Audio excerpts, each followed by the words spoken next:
Hello mga friends. Ito na naman, ganyan lang talaga dito sa Australia.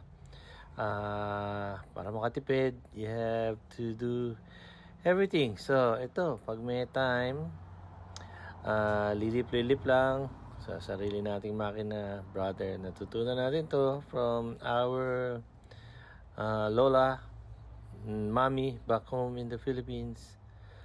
So, yan. Alam nyo ba, $15 isang lilip dito. Pero, syempre, you pay $15. It's more of a professional job. Pero ito, pambahay. Pwede na. Maong-maong lang. So, lilip-lilip lang pag may time. Ganyan lang mag-survive dito sa Australia. Pag bayad ka ng bayad, mauubos ka din. Basta hanggat kaya mong gawin, sige lang, kaya naman. Kung kaya mong perfectin, pwede din. Madaming time. Wala namang barkada dito.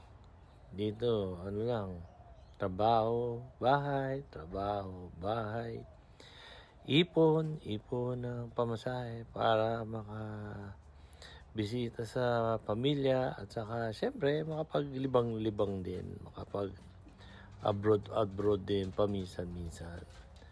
So, yan. Pag nasa bahay ka lang, trabahong bahay, tahi-tahi. So, yan. Okay na. Sige. Thank you, mga friends. Bye.